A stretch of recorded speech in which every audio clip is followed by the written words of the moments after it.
বহুতল ভবনটি আগেই ধ্বংস করে দিয়েছিল ইসরায়েলি বাহিনী। সেই ভবনই আবারও বিমান হামলা। শুক্রবার সন্ধ্যায় আচমকা আক্রমণের পর ধ্বংসস্তূপের চারপাশে জড়ো হয় গাজা শহরের বাসিন্দারা।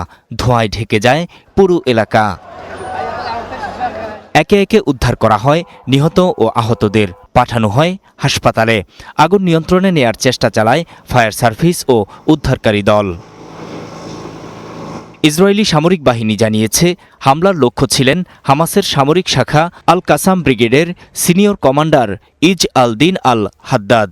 ইসরায়েলের দাবি, 2023 সালের 7 অক্টোবর দক্ষিণ ইসরায়েলে হামলার পরিকল্পনাকারীদের একজন তিনি। হামাসও শনিবার নিশ্চিত করেছে, আল হাদ্দাদ তার স্ত্রী ও কন্যাসহ নিহত হয়েছেন।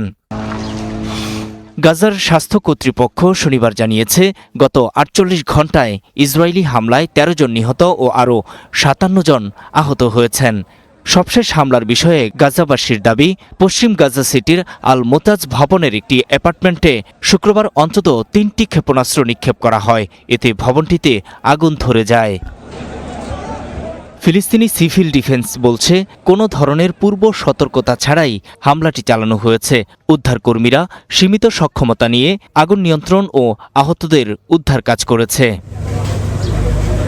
মেডিকেল সূত্র জানিয়েছে, আহতদের মধ্যে নারী ও শিশু রয়েছে।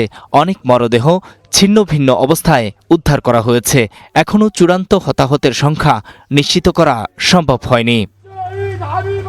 এদিকে গাজার কেন্দ্রীয় আল ওয়েদাহ সড়কে একটি গাড়িতে ড্রোন হামলায় আরও 3 জন নিহত হয়েছে বলে জানিয়েছে স্থানীয় সূত্র। পরিস্থিতি আরও উত্তপ্ত হয়ে উঠেছে পুরো গাজা উপত্যকায়। গাজার পাশাপাশি অধিকৃত পশ্চিম তীরেও ক্রমাগত হামলা চালিয়ে যাচ্ছে দখলদাররা। জেরুসালেমের পুরাতন শহরে অবৈধ বসতি স্থাপনকারীরা এক বৃদ্ধের উপর হামলা চালায়।